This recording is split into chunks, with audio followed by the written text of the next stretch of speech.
The champagne bottle exploded against the granite countertop, foam cascading down like a broken promise. Min-jae didn't even blink. His eyes stayed locked on his phone screen, his finger tracing a contact name that had haunted him for years but remained undialed. Until tonight. Min-jae. Zara's voice sliced through the tension like a blade through silk, controlled but cracking at the edges. Are you even here right now? He glanced up, his coal-black eyes meeting hers for a heartbeat before sliding back to the glowing screen in his palm. I'm listening. Then prove it. Where were you tonight? Business. The lie tasted stale even as it left his tongue, mechanical and hollow. Zara Adeyemi stood framed in the archway of their luxury apartment, her statuesque figure draped in midnight blue silk, her coiled hair piled high, revealing the graceful slope of her neck. She'd been stunning when they first crossed paths, back when Min-jae was nothing but hungry ambition wrapped in borrowed suits and desperate dreams. She remained breathtaking now, but he'd stopped really seeing her somewhere between the wedding vows and the empire he'd bled to build. 9 years together, 1 child, and somehow, she'd become invisible to him. A shadow in his peripheral vision. Business. Zara let the word hang in the air, watching it rot between them. The kind that leaves perfume on your shirt collar that isn't mine. Min-jae's jaw became stone. He placed his phone screen down on the counter with the deliberate care of someone defusing a bomb, then finally gave her his full attention. Not tonight, Zara. Not tonight. Her laughter came out sharp and jagged, a sound that could draw blood. Taeyoung waited for you. For hours, Min-jae. For hours at that school gymnasium with his science project on display, scanning every face that walked through those doors, hoping one of them would be yours. I'll make it right. That's your favorite song lately. She moved closer, her footsteps making no sound against the imported marble. He's 7 years old. He shouldn't have to earn scraps of his father's attention like some beggar at a feast. Min-jae's phone vibrated against the counter. The sound was subtle, barely a whisper, but his eyes betrayed him.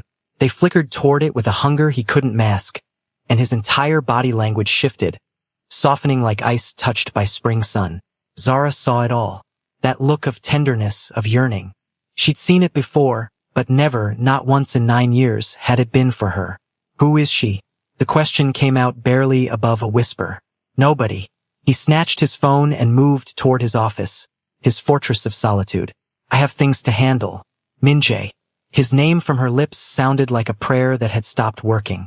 The office door clicked shut with a sound that seemed to echo through the entire penthouse, louder somehow than if he'd slammed it with rage.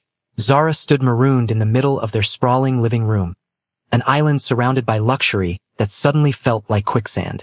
The floor-to-ceiling windows showcased Seoul's neon heartbeat below, every light a testament to the kingdom her husband had carved from violence and will. An empire he'd murder for, die for, but somehow couldn't stay present for. Not for her. Not for their son. She found herself walking to Taeyoung's room, pushing the door open with the gentleness reserved for handling broken things. Her son lay curled beneath his blankets, his small body angled toward the wall like he was trying to disappear into it. She knew he was awake. A mother always knows. Baby. She settled onto the edge of his bed, her hand finding his small shoulder. Taeyoung turned slowly, and when his eyes met hers, they were mirror images of his father's, down to the red-rimmed evidence of tears he tried to hide. He didn't show up. I know, sweetheart. Something came up at the last minute. Something always comes up. Taeyoung's voice fractured down the middle. He doesn't care about me anymore. That's not true, baby. Then why does he care more about her? The world stopped spinning. What? Taeyoung sat up, pulling his knees to his chest in that universal gesture of childhood self-protection. I heard him last week, on the phone in his office. I was walking by and the door was open a little. He said a woman's name. He said he'd do anything to protect her, that she was worth any risk. Taeyoung's small hands twisted his blanket into knots. Who is she, Mom? Why does Dad love her more than he loves us? Zara felt something fundamental break inside her chest, felt the fracture lines spread like a windshield struck by a stone. She pulled her son into her arms, holding him tight enough to keep both their pieces from scattering. Her mind was a storm. She'd suspected for months, had cataloged the evidence like a detective building a case she didn't want to solve. The phantom hours, the distant stares, The way Min-jae touched his phone like it contained the secrets of the universe. But hearing it from Tae-young's lips, knowing her baby had been carrying this weight alone, made it real in a way her own suspicions never could. Your father loves you. She whispered the words into his hair like an incantation. Never doubt that truth. But even as the words left her mouth, she wondered if love without presence was really love at all, or just another pretty lie adults tell children to help them sleep. Min-jae stood in his office, staring at the message glowing on his screen like a beacon from another lifetime. I need to see you. It's urgent. 7 words from a woman he'd loved in another life. And just like that, his carefully constructed world tilted on its axis. A1, his first love. The girl he'd abandoned when he'd chosen this path. This darkness. This blood-soaked ascent to power. He'd convinced himself that chapter had closed, that marrying Zara had been the right move, the smart play. Zara was strong, unshakable, willing to stand beside him despite the crimson staining his hands. But Haewon had been sunlight. She'd been music and innocence and everything pure he'd lost the night he'd taken his first life at 19. His thumbs moved across the screen almost of their own accord. Where? The reply came instantly, like she'd been holding her breath waiting. Our old place. Tomorrow night. Please, Min-jae. I have nowhere else to turn. He should have deleted the message. Should have blocked the number. Should have walked down that hallway and crawled into bed beside his wife. Should have checked on his son. Instead, his fingers typed 4 words that would detonate his life. I'll be there. Morning arrived like a stranger. Zara woke to cold sheets beside her. The emptiness so familiar it barely registered anymore.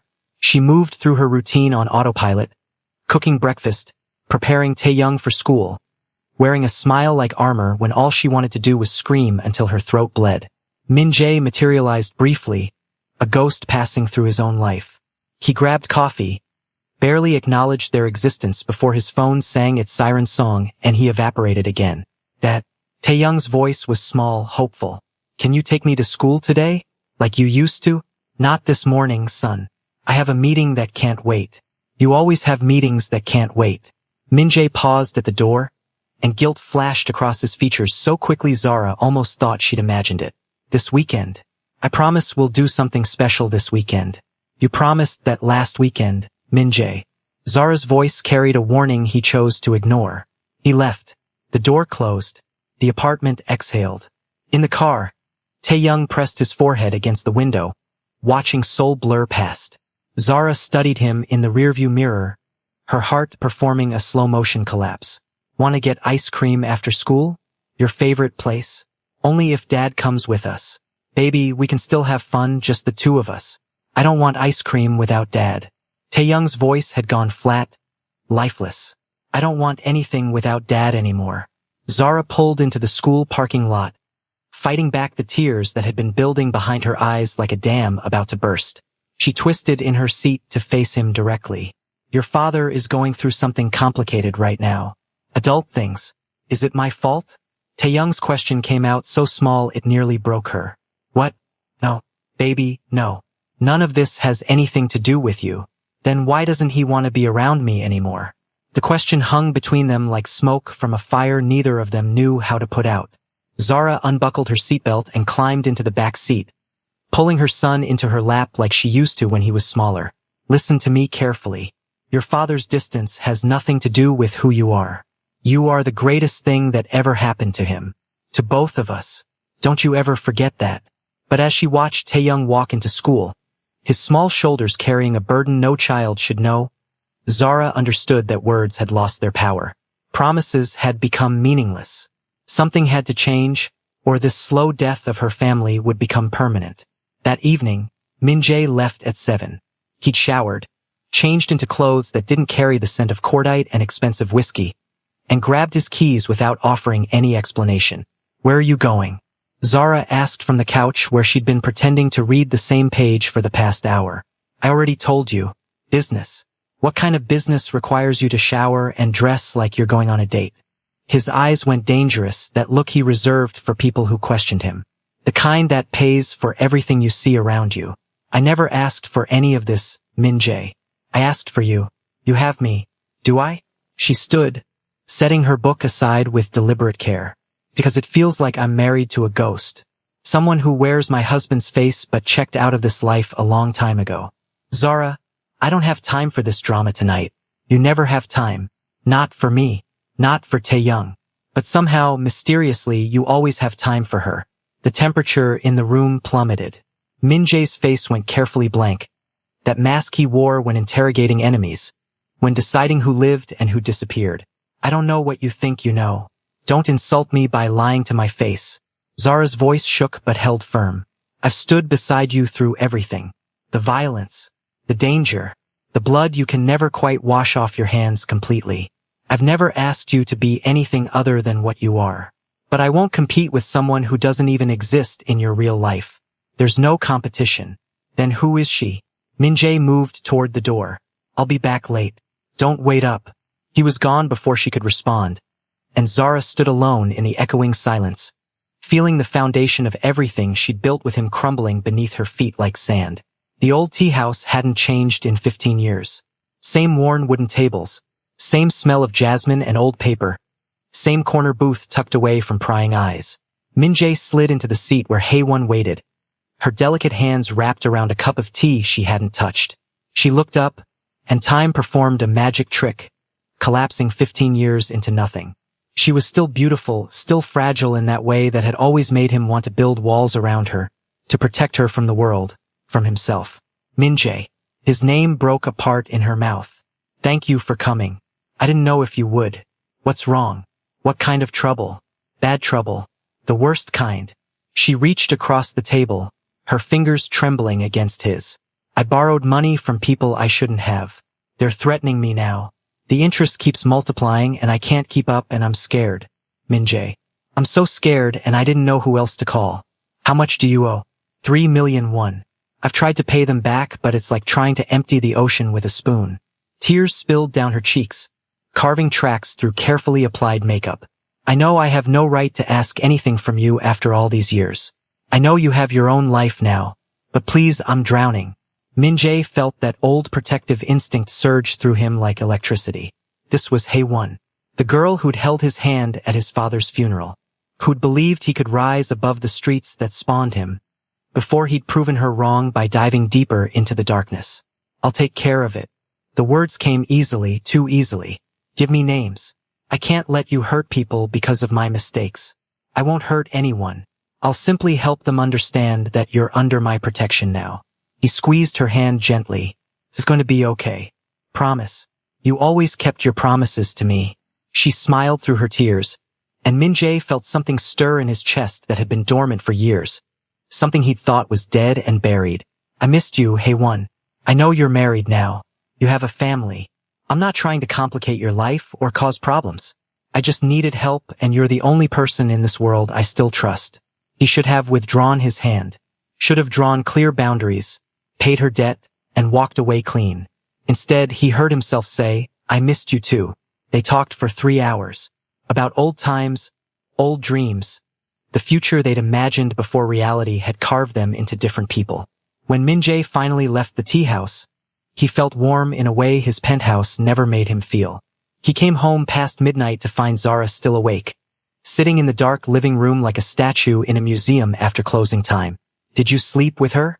Her voice was calm, which somehow made the question more terrifying than if she'd screamed it. No, but you wanted to. Min Jae didn't answer. The silence was confession enough. Who is she? Min Jae. What does she have that I don't?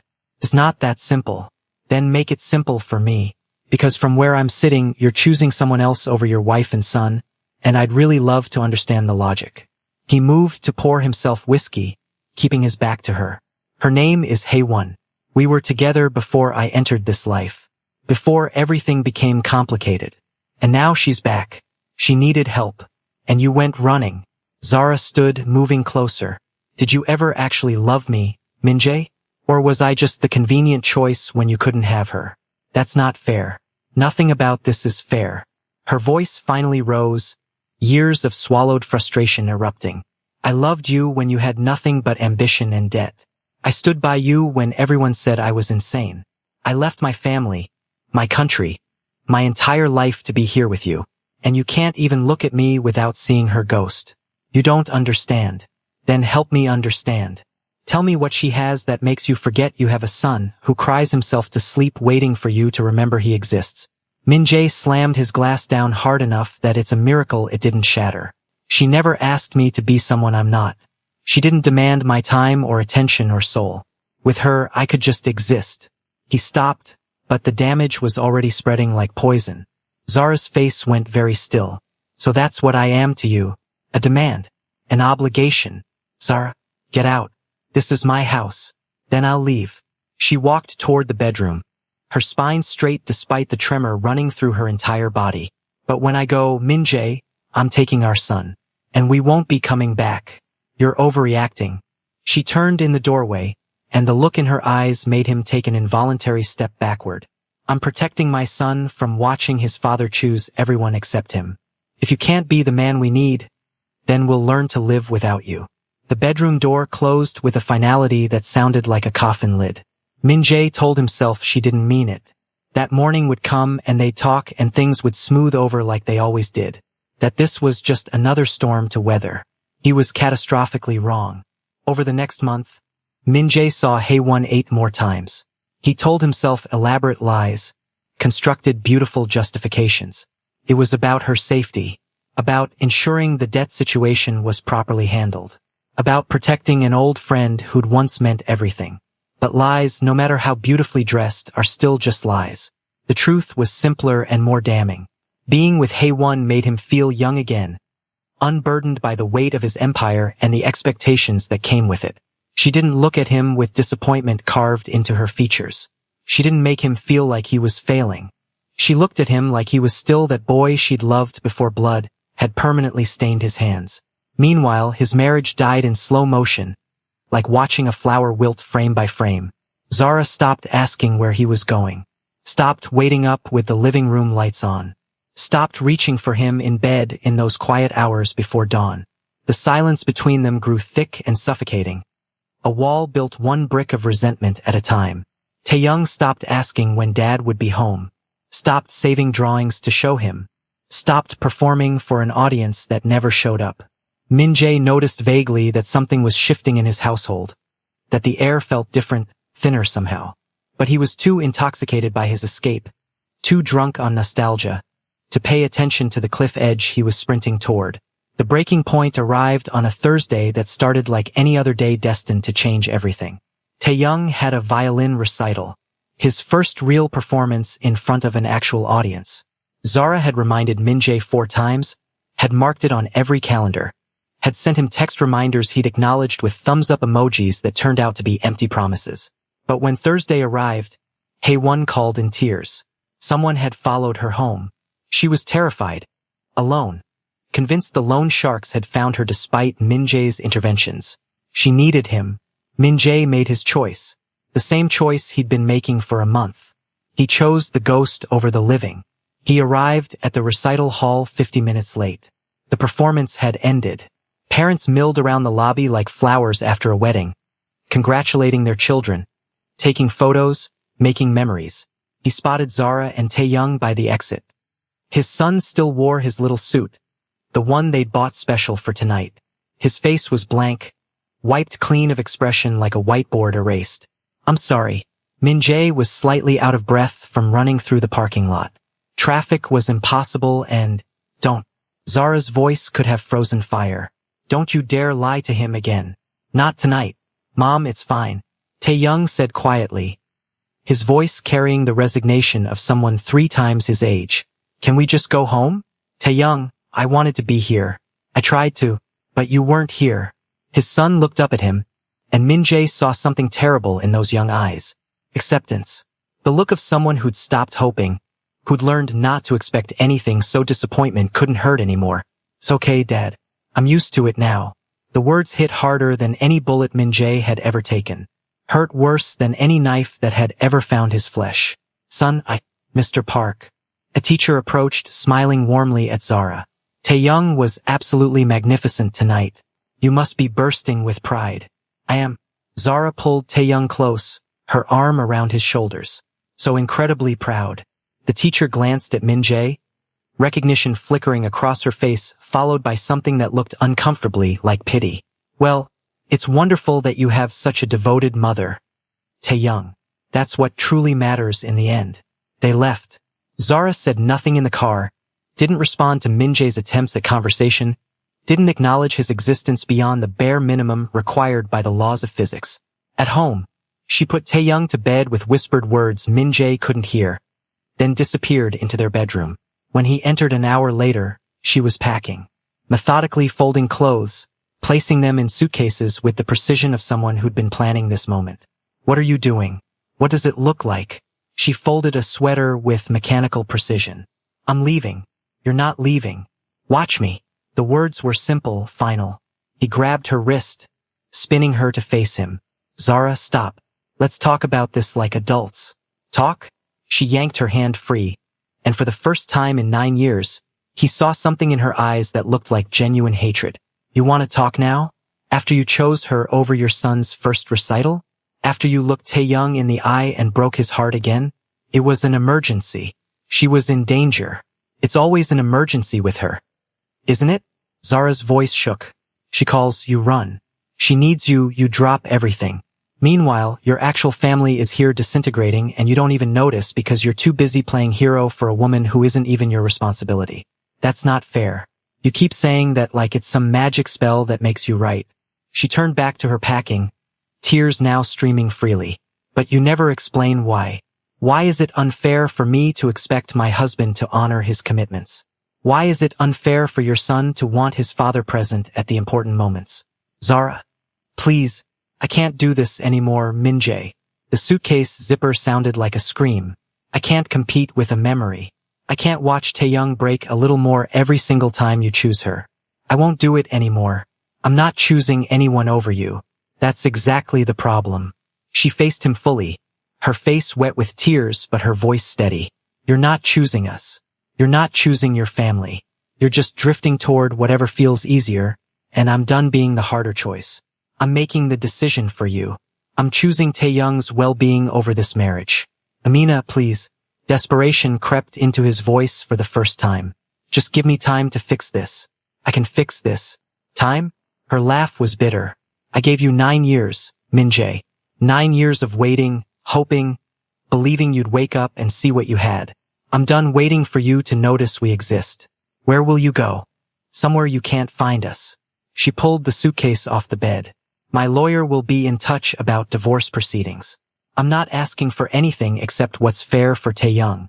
Keep your empire, your money, your precious first love. We just want peace. You can't take my son. I can and I will because I'm the parent who actually shows up. I'm the one who knows his favorite foods, his nightmares, his dreams. I'm the one who tucks him in and holds him when he cries because you broke his heart again. She moved to the door, pausing to look back at him one last time. You want to know the saddest part? Tae-young would forgive you in a heartbeat if you chose him just once. But you won't because that would mean giving up the fantasy of who you were with her. And that fantasy is apparently more valuable than your real life.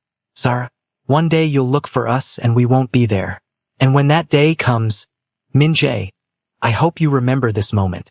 I hope you remember that you had everything, and you threw it away for a ghost who was never going to stay. She walked out. The door closed. Min-jae stood frozen, his mind racing through calculations, probabilities, outcomes. She was angry, upset, emotional. She'd cool down, come back. They'd work through this like they'd worked through everything else. But morning proved him wrong. They were gone. Truly, completely gone. Zara and Tae-young's belongings had vanished. Clothes, photos, Tae-young's toys and books and all evidence he'd ever existed. The rooms looked the same but felt hollow, like a stage set after the performance has ended and the actors have gone home. On the kitchen counter, Min-jae found divorce papers and a letter. He opened it with hands that suddenly wouldn't stop shaking. Min-jae, I don't expect you to understand this now. Maybe you never will. But I need you to know that I loved you. I loved you when we met, when we married, even in these final months when you were barely present. I loved you enough to stay longer than I should have. But love isn't enough when only one person is fighting for it. Tae-young deserves better. He deserves a father who chooses him, who sees him, who shows up for him. Since you can't be that person, I'm removing us from the equation. Don't look for us. Let us heal. Maybe one day, when Taeyoung is older, he'll decide if he wants you in his life. Until then, goodbye, Zara. Min-jae read it 3 times. Then he called her phone. Straight to voicemail. He called again, and again, and again. Nothing. She'll come back, he told himself. This is just a tactic to scare me. She'll realize she needs me and come back. Days crawled past, then a week. The penthouse echoed with absence. Min-jae went through the motions of maintaining his empire, attending meetings, making deals, playing the role he'd built his life around. But at night, the silence was crushing. He'd walk past Taeyoung's empty bedroom and feel something fundamental crack inside. He'd see Zara's side of the closet cleared out except for a single forgotten scarf, and he'd smell her perfume still lingering in the fabric like a ghost. He told himself he was fine, that he'd been alone before and survived, that they were the ones losing out, not him, that he didn't need anyone. But then he'd come home to darkness and remember Taeyoung's small voice asking, "Why does Dad love her more than us?" And the cracks would spread wider, deeper, threatening to split him completely. 3 weeks after they left, Haewon called. "Can I see you? I want to thank you properly for everything you've done. You saved my life." Min-jae agreed because he didn't know what else to do with himself. They met at an expensive restaurant, the kind with more forks than anyone could possibly need. She looked beautiful, grateful, everything he'd imagined during all those years of wondering what if. But when she reached for his hand across the pristine white tablecloth, he felt nothing. The magic was gone, revealed as the illusion it had always been. "Min-jae, are you alright? You seem distant." "My wife left me." The words came out flat, factual. "Took my son with her." Haewon withdrew her hand like she'd touched something hot. "I'm so sorry. Is it because of—" "Yes." He looked at her directly, seeing clearly for the first time in months. "You knew I was married. You knew I had a son. But you kept calling, kept needing me, kept pulling me away from them. I needed help. You offered it freely. I did. And I lost everything because of it." He stood, pulling cash from his wallet and dropping it on the table. "Your debt is paid. Your problem is handled. Don't call me again." Min-jae, wait, but he was already walking away, leaving her sitting alone at that table. Another ghost fading in his rearview mirror. The empire began to crumble. Slowly at first, then all at once, like a building that looks solid until you realize the foundation has been rotting for years. Without Zara as his anchor, Min-jae made reckless decisions. Trusted the wrong people. Ignored warning signs that would have been obvious if his head had been clear. His second-in-command betrayed him, stealing territory and allies. A rival organization saw the weakness and attacked like sharks scenting blood. Money that should have been laundered properly got seized by authorities. Deals fell through. Alliances crumbled. Min-jae realized too late that Zara had been more than his wife. She'd been his strategist, his conscience, his connection to humanity. The person who'd grounded him when the violence threatened to consume him completely. Without her, he was just another brutal man in a brutal world. And there was always someone more brutal waiting to take what you had. 7 months after they left, Min-jae sat in his penthouse, surrounded by the ruins of everything he'd built. Half his territory was gone. Most of his allies had switched sides or disappeared. The authorities were circling, building cases he didn't have the energy or resources to evade anymore. And he was alone, completely, devastatingly alone. Haewon had left Seoul 3 months ago, moved to Busan, sent him a brief thank you text, and vanished from his life as quickly as she'd re-entered it. The woman he'd sacrificed everything for hadn't even stayed to watch him fall. Min-jae started searching then, hired private investigators, called in favors he couldn't afford to call in, spent money that should have gone to saving his crumbling empire. Took 9 months, but he finally found them. Zara and Taeyoung were living in a small coastal village 4 hours from Seoul. She'd taken back her maiden name, found work teaching at a local college. Taeyoung was enrolled in a nearby school, reportedly thriving, making friends, laughing again. They were flourishing without him. The private investigator's report included photos. Taeyoung had grown taller, his face less round, more defined. He was smiling in every picture, his eyes bright with joy Min-jae had never managed to put there. And Zara looked lighter somehow. The tension that had lived in her shoulders for years had dissolved. She looked happy in a way Min-jae couldn't remember ever seeing. They looked happy, complete, like they'd excised a tumor and were finally healing. Min-jae waited another month, gathering his courage piece by piece.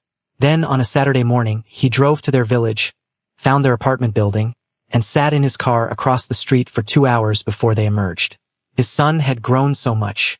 His face had started to lose its childhood roundness, revealing the man he would become. He was laughing at something Zara said, carefree in a way Min-jae had never witnessed before. And Zara, she was radiant. The weight she'd carried for years had lifted. She looked genuinely happy. Min-jae got out of the car. His legs felt weak, uncertain. His heart hammered against his ribs like it was trying to escape. Zara. She froze mid-step, turned.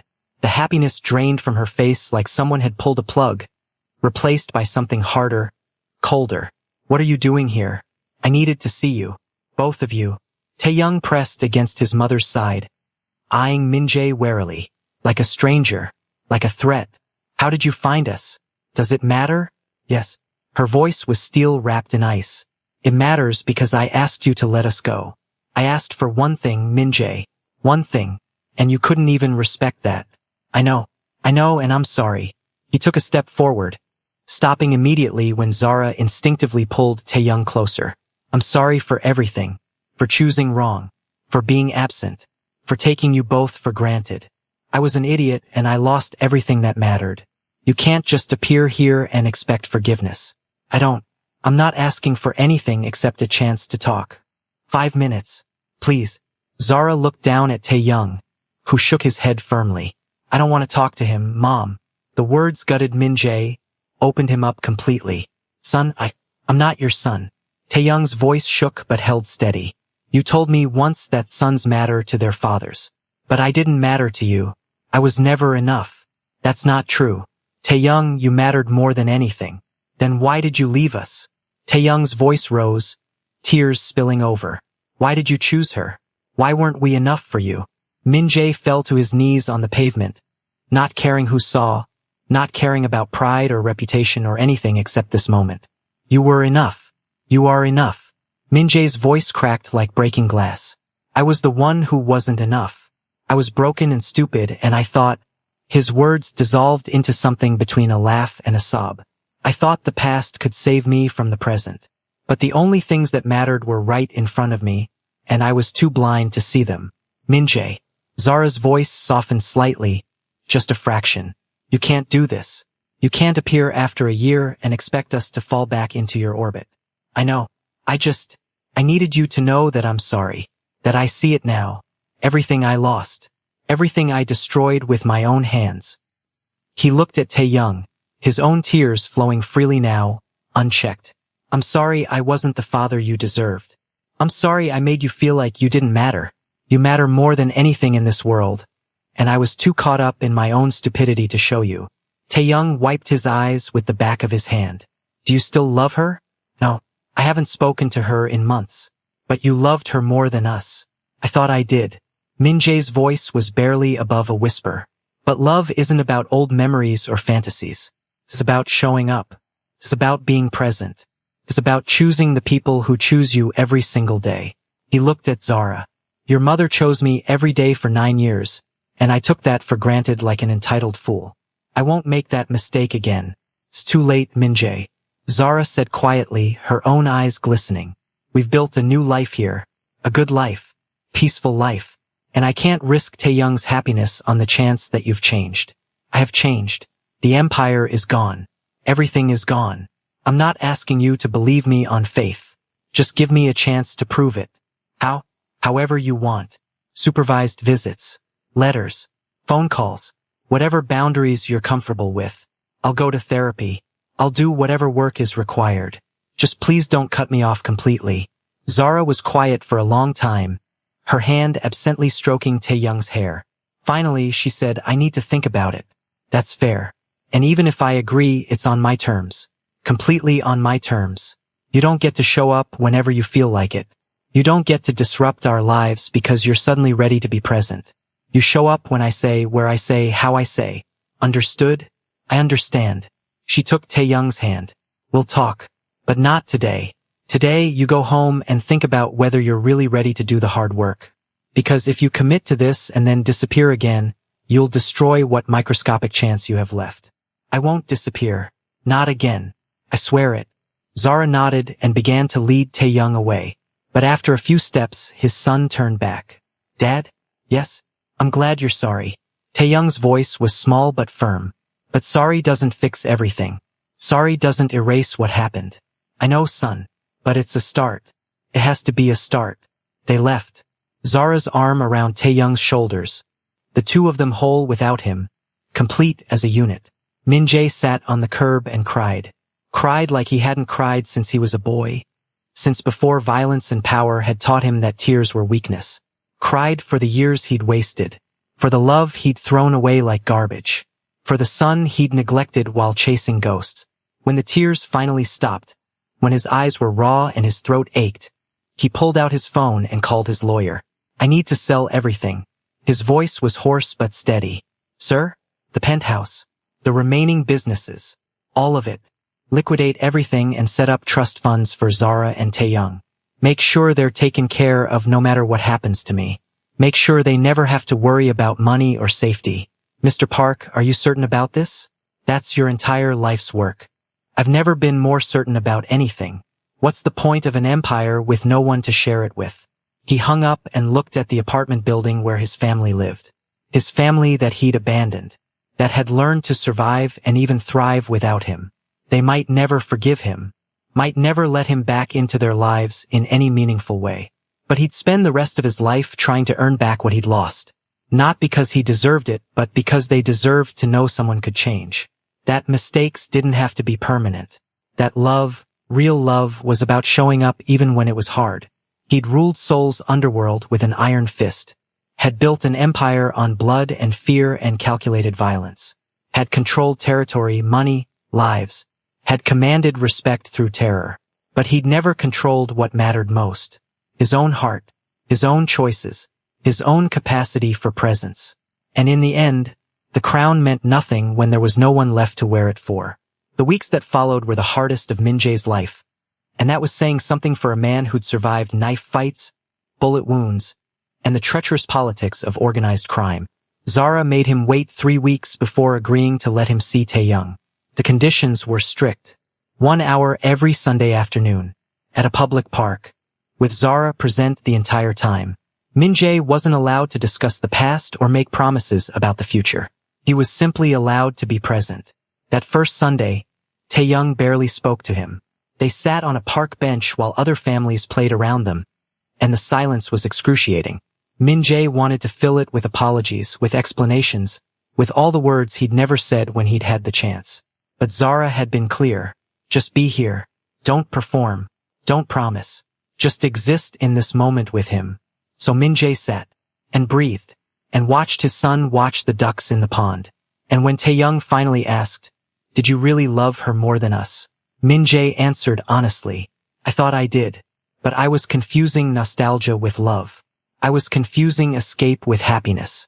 She reminded me of who I was before I became who I am. But the problem was, I didn't want to be who I am. I wanted to be someone else somewhere else. And that's not fair to anyone. Not to her, not to your mother, and especially not to you." Taeyoung nodded slowly, processing this. "Do you want to be who you are now?"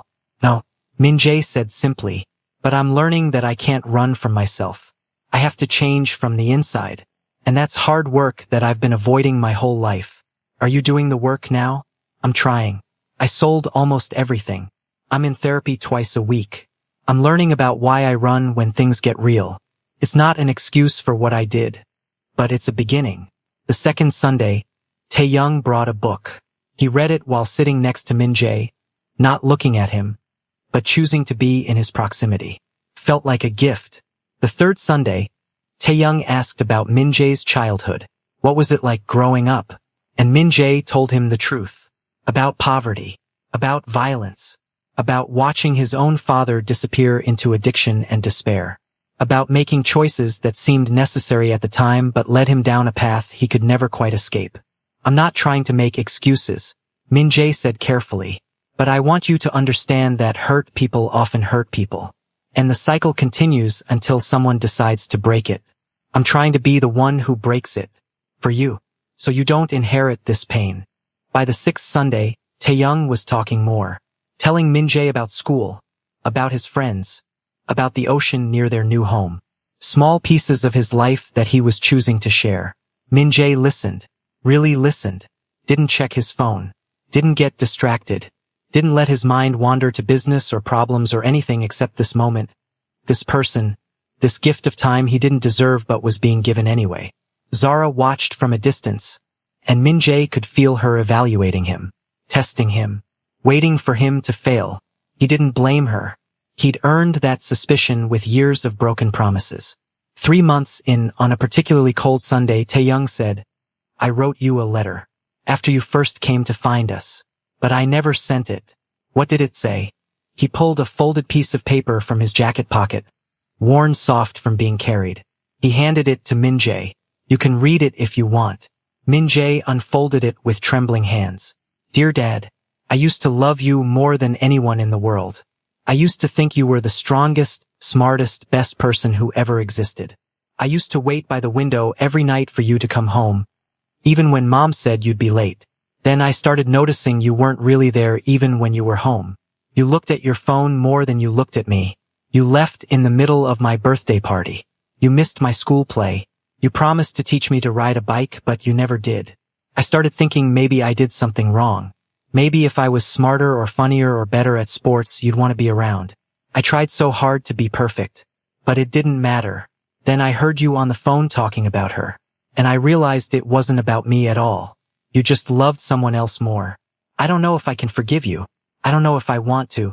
But Mom says people can change if they really try. So I'm gonna wait and see if you really try. I don't want your money or presents. I just want a dad who shows up. Taeyoung. Min-jae read it 3 times, tears blurring the words. When he finally looked up, Taeyoung was watching him carefully. Thank you for sharing this with me. Min-jae folded the letter gently, reverently. This is the most honest thing anyone's ever given me. And you're right about all of it. Every word. Are you really trying? Every single day. It's the hardest thing I've ever done. And I've done some very hard things. But yes, I'm really trying. Taeyoung nodded. Okay, we'll see. The months continued. Sunday after Sunday. Some good, some awkward, some filled with silence, some with laughter. Slowly, microscopically, trust began to rebuild. Not the blind trust of childhood, but something more mature, more earned, more real. Min-jae learned his son's favorite color had changed from blue to green, that he was scared of thunderstorms but loved rain, that he wanted to be a veterinarian because he loved animals more than people sometimes, that he had a best friend named Ji-hoon who made him laugh, that he missed Seoul sometimes but liked the quiet of their coastal village. All the things a father should know. All the things Min-jae had been too absent to learn. One Sunday, 6 months in, Zara asked to speak with him privately while Taeyoung played on the swings. You've been consistent. She said it like she was surprised. I expected you to give up by now. I deserve that. Yes, you do. She looked at him directly. But I'm also trying to be fair. You've shown up every single Sunday. You've been in therapy. You've sold your businesses. You're trying. I'm trying. Why? What changed? I lost everything. Min-jae said simply. And when everything was gone, I finally saw what actually mattered. It's a terrible way to learn a lesson. But some of us are slow learners. Zara smiled, just slightly. That might be the first genuinely humble thing I've heard you say in 9 years. Losing your family has a way of teaching humility. They watched Taeyoung on the swings, pumping his legs, reaching for the sky. I'm not ready to forgive you yet, Zara said quietly, and I may never be ready to be your wife again. That marriage died, Min-jae. I grieved it. I buried it. I've moved on. I understand. But I can see that Taeyoung needs a father, and you're trying to be one. So I'm willing to let this continue. To let you be part of his life if you stay consistent. If you keep showing up. I will. I swear I will. Don't swear. Just do it. Swearing is cheap. Actions are what matter. You're right. She turned to leave, then paused. Min-jae. Yes? Thank you. For finally trying. It doesn't erase what you did. But it matters that you're trying now. As Zara walked back toward the swings, Min-jae felt something unfamiliar settle in his chest. Not happiness exactly, not redemption, but maybe the very beginning of peace. The sense that while he couldn't undo the past, he might be able to write a different future. A year after that confrontation on the street, Min-jae attended Taeyoung's 8th birthday party. Zara had invited him cautiously with strict ground rules. He wasn't to act like the host, wasn't to give extravagant gifts, wasn't to make the day about him. He brought a simple present, a book about marine biology because Taeyoung had mentioned wanting to learn about whales. He stayed in the background, helping clean up, refilling snacks, being useful without being central. At one point, Taeyoung brought Ji-hoon over to meet him. "This is my dad. He's trying to be better." Such a simple introduction. But it meant everything. "Nice to meet you, sir," Ji-hoon said politely. "Please just Min-jae. And it's nice to meet you too. Taeyoung talks about you all the time." After the party, after the other children had left, Taeyoung approached Min-jae while he was carrying trash to the bins. "Dad? Yes? Thank you for coming. And for not making it weird. Of course. I'm honored I was invited." Taeyoung hesitated, then said, "Maybe next time you could stay for dinner? If Mom says it's okay. I'd like that very much." As Min-jae drove back to his small apartment that night, in the modest neighborhood he now called home, he thought about empires, about power, about all the things he'd once thought mattered. He'd ruled territory with violence, had commanded respect through fear, had built towers of money and influence that touched the sky. But he'd never been as proud as he was today, cleaning up after his son's birthday party, being introduced as the dad who's trying to be better, being invited to maybe stay for dinner next time. The crown had meant nothing, but this microscopic rebuilding of trust, brick by painful brick, this was everything. If you've made it this far, thank you for watching. This story is a reminder that the people who love us through our worst aren't guaranteed to stay forever. Sometimes we lose them. Sometimes we lose ourselves. But sometimes, if we're willing to do the hard work, we can find our way back to what matters. Please subscribe if you want more stories that dig deep into the consequences of our choices. Drop a comment below telling me, have you ever lost something precious because you didn't realize its value until it was gone? And if the story moved you, hit that like button. Your support means everything. Until next time, remember, love ignored becomes love lost, but love pursued with genuine effort might, just might, become love earned.